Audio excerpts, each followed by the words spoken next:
여호수아 10장 1절에서 7절 말씀 함께 같이 읽도록 하겠습니다.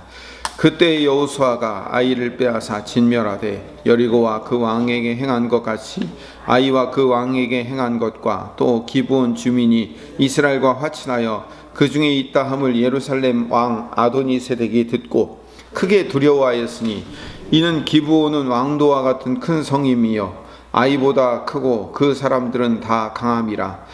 예루살렘 왕 아도니세덱이 헤브론 왕 호암과 야르뭇 왕 비람과 라기스 왕 아비야와 에글론 왕 디브일에게 보내어 이르되 내게로 올라와 나를 도우라. 우리가 기브온을 치자. 이는 기브온이 여호수아와 이스라엘 자손과 더불어 화친하였음이니라 하매 아모리 족속의 5 왕들 곧 예루살렘 왕과 헤브론 왕과 야르뭇 왕과 라기스 왕과 에글론 왕이 함께 모여 자기들의 모든 군대를 거느리고 올라와 기브온에 대진하고 싸우니라. 기브온 사람들이 길갈 진영에 사람을 보내어 여호수아에게 전하되 당신의 종들 돕기를 더디하게 마시고 속히 우리에게 올라와 우리를 구하소서. 산지에 거주하는 아모리 사람들 왕들이 다 모여 우리를 치나이다 하매 여호수아가 모든 군사와 용사와 더불어 길갈에서 올라가니라. 아멘. 1절에 예루살렘 왕 아도니세덱이 이스라엘 백성들과 여호수아가 광야에서 행한 일들과 또 여리고와 아이성을 무너뜨린 일들과 또 기브온 주민과 화친한 일들을 다 들었습니다. 그래서 2절에 그들이 크게 두려워했다고 얘기합니다. 기브온 성이 어떤 성이냐면 왕도와 같은 큰 성이다라고 말해요. 그러니까 그 주변에서는 아마 여리고 성을 제외하고는 아마 가장 컸던 성, 왕도와 같았던 그런 성이었던 모양입니다. 그러니까 가장 머리가 되고 으뜸이 되던 그 성 사람들이 이스라엘 백성들에게 다 투항한 거예요. 기브온 성처럼 큰 성이 싸워보지도 않고 이스라엘과 화친하고 말은 화친했지만 사실은 이스라엘에게 투항한 거나 마찬가지니까 아모리 족속들에게는 아마 큰 충격으로 다가왔을 겁니다. 기생 라합과 기브온 주민들도요, 이스라엘 백성들이 광야에서 큰 일을 치르고 이 가나안 땅으로 온다는 소식을 듣고 마음이 녹았고 정신을 잃었다라는 표현을 여호수아 5장에서 합니다. 어제도 말했지만 기생 라합과 또 기브온 주민들이 이스라엘 백성들의 소식을 듣고 어떻게 반응했는가가 2가지로 등장한다고 그랬죠. 하나는 하나님의 백성 앞으로 투항에 들어오는 거예요. 또 하나, 그래서 속여서라도 이 하나님의 백성과 화친하려는, 살기 위해서는 저 이스라엘 백성들은 하나님이 계시기 때문에 우리가 감히 넘어뜨릴 수가 없다. 빨리 수단 방법 가리지 말고 저들과 화친하자. 저들에게 투항하자. 이게 이제 첫 번째 반응이에요. 또 2번째 반응은 뭐예요? 하나님의 백성이 왔을 때 그들과 대항하여 싸우는 겁니다.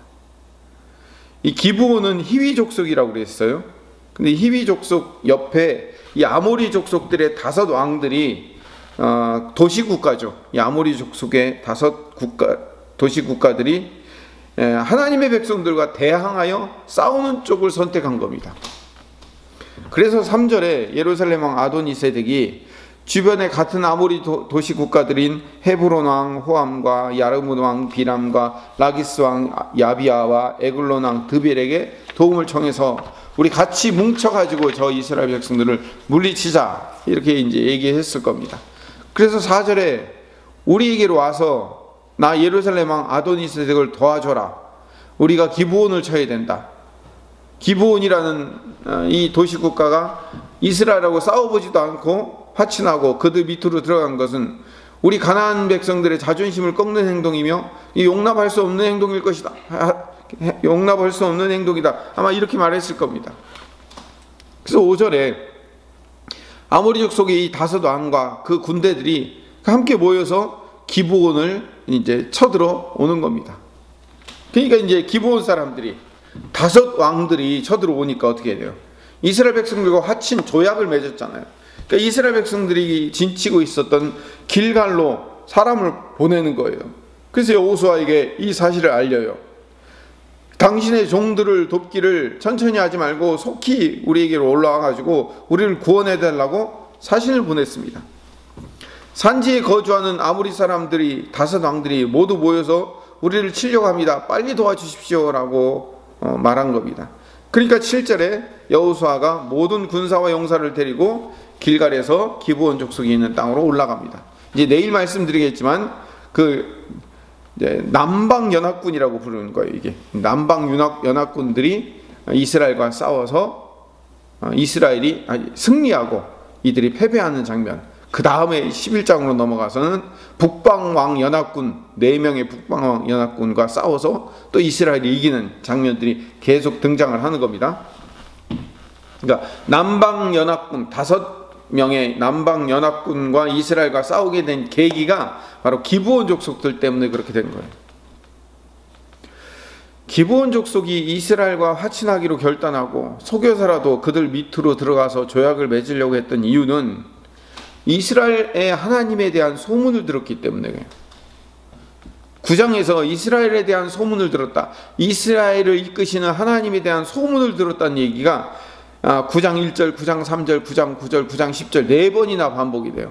들었다, 소문을 들었다. 기브온 족속들이 그 소문을 듣고 어떻게 했죠? 이스라엘에게 투항하기로 했죠. 근데 아모리 족속은 아까도 얘기했던 대로 아모리 족속의 예루살렘 왕 아도니세덱은 같은 소문이 두려움으로 들렸기 때문에 대항해야 되겠다라고 결정을 한 거예요. 근데 너무 두려우니까 감히 이스라엘에게 직접 대항할 수는 없고, 이스라엘에게 먼저 투항하고 먼저 항복하고 화친을 맺은 기브온 족속을 치는 거예요. 이게 이제 중요한 영적인 의미를 갖고 있어요. 요한복음 15장 18절에서 27절에 보면 세상으로부터 받게 될 미움이라는 주제를 가지고 예수님이 제자들에게 말씀하시는 거예요. 세상이 나를 미워했다. 예수님 자신을 미워했다. 그렇기 때문에 이제 너희들도 미워하게 될 것이다 라고 얘기를 해요. 제가 읽어보겠습니다. 요한복음 15장 18절 19절에 보면 세상이 너희를 미워하면 너희보다 먼저 나를 미워한 줄 알라. 너희가 세상에 속하였으면 세상이 자기의 것을 사랑할 것이나 너희는 세상에 속한 자가 아니요 도리어 내가 너희를 세상에서 택하였기 때문에 세상이 너희를 미워하느니라. 세상이 나를 미워해서 나를 거절하고 나를 십자가에 못 박은 것처럼 너희들도 미워할 것이다 라고 얘기하는 거예요. 왜?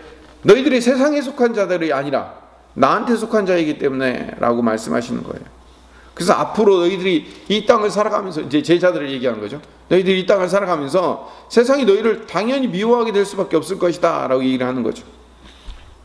근데 요한복음 15장 25절 26절에 그러나 이는 그들의 율법에 기록된 바 그들이 이유 없이 나를 미워하였다 한 말을 응하게 하려 함이라. 내가 아버지께로부터 너희에게 보낼 보혜사 곧 아버지께로부터 나오시는 진리의 성령이 오실 때 그가 나를 증언하실 것이요 라고 해서 성령님을 보내는 이야기가 나와요. 이 성령님을, 보혜사 성령님을 보내는 이야기가 바로 어디에서 나오냐면, 너희가 세상이 나를 미워한 것처럼 너희도 세상이 너희도 미워할 것이다 라는 이야기, 그 다음에 나오는 이야기. 왜? 세상이 우리를 미워하기 때문에 하나님이 우리를 지켜주셔야 될 거 아니에요. 그러면 우리를 지켜주시기 위해서 예수님은 십자가 지시고 부활하시고 승천하셔서 떠나셨잖아요. 그러면 우리를 누가 지키시는 거예요? 보혜사 성령이 오실 때 우리 안에 오셔서 우리를 미워하는 세상 앞에서 우리를 지켜주신다는 얘기예요. 그러니까 우리가 성경을 문맥에 따라 읽어야 되는 가장 중요한 이유가 뭐냐면, 성령님이 오신다. 왜 오시는 거예요? 그 이유를 알아야 돼요. 왜 오시냐? 세상이 우리를 미워하기 때문에 오시는 거예요. 우리를 지키시기 위해서. 세상에서 미움받는 그 세상에서 우리가 거기서 좌절하고 실패하고 낙오하고 낭망하여 쓰러져 지지 않기 위해서. 그래서 이제 15장에서 요한복음 16장으로 넘어가서 16장 33절에 마지막 결론에 보면, 이것을 너희에게 이르는 것은 앞에 세상이 우리를 미워할 거다. 근데 하나님이 성령님을 보내주실 것이다. 이 얘기를 15장 16장에 하는 이야기의 결론을 얘기하는 거예요. 이것을 너희에게 이르는 것은 너희로 내 안에서 평안을 누리게 하려 함이라. 세상에서는 너희가 환난을 당하나 담대하라. 내가 세상을 이기었노라. 예수님이 세상을 이기셨어요. 뭘로요? 십자가로 이기셨잖아요. 내가 세상을 이겼기 때문에 너희들도 이 땅이 너희를 미워할 것이며 이 세상이 너희를 미워할 것이며 이 세상이 너희에게 환난을 줄 거지만 성령이 네 안에 계셔서 성령님을 통해서 너희에게 주시는 평안함으로 네가 세상을 이겨낼 것이다 라고 말씀하시는 것이 성경의 이야기인 거예요. 우리가 어떻게 이길 것인가에 대한 이야기가 성경에 나와 있는 거죠. 우리가 세상을 전부 다 두드러 부숴가지고 세상을 완전히 우리 발밑에 넣어가지고 우리가 이긴다는 얘기는 나와 있지 않아요. 그건 나중에 예수님이 재림하실 때 그렇게 되는 거고, 우리가 정말로 세상을 이기는 것은 성령이 우리에게 주시는 평안함으로 이기는 거예요. 왜냐하면 예수님이 세상을 이기셨기 때문에 우리도 그 세상을 그 평화, 주님이 주시는 평안함으로 이기게 하시는 거예요.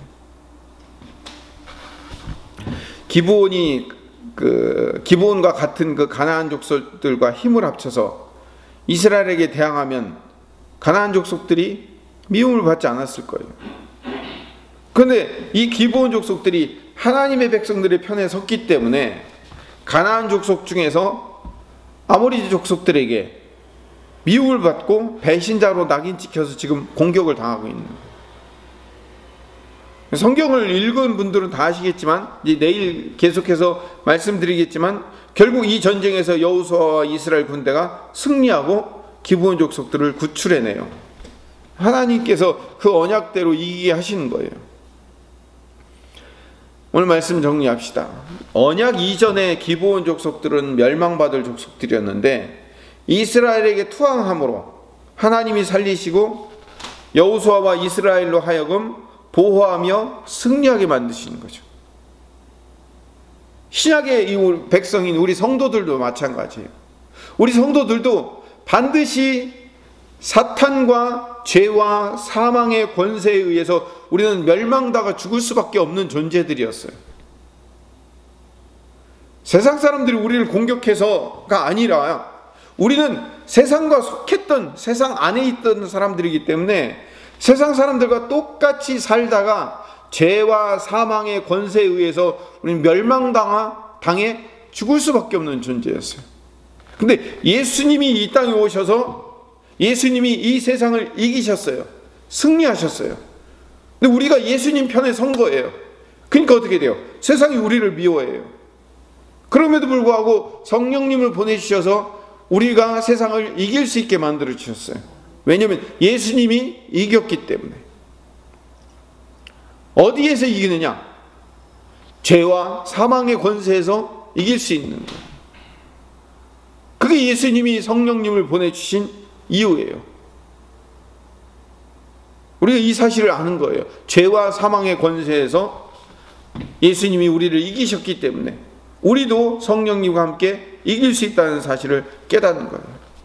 세상의 모든 사람들이 우리를 미워하고 우리를 핍박할지라도 우리는 성령님이 우리 안에 계시기 때문에 그 성령님의 놀라운 힘과 능력으로 우리가 이 땅을 이기며 승리할 수 있게 되는 겁니다.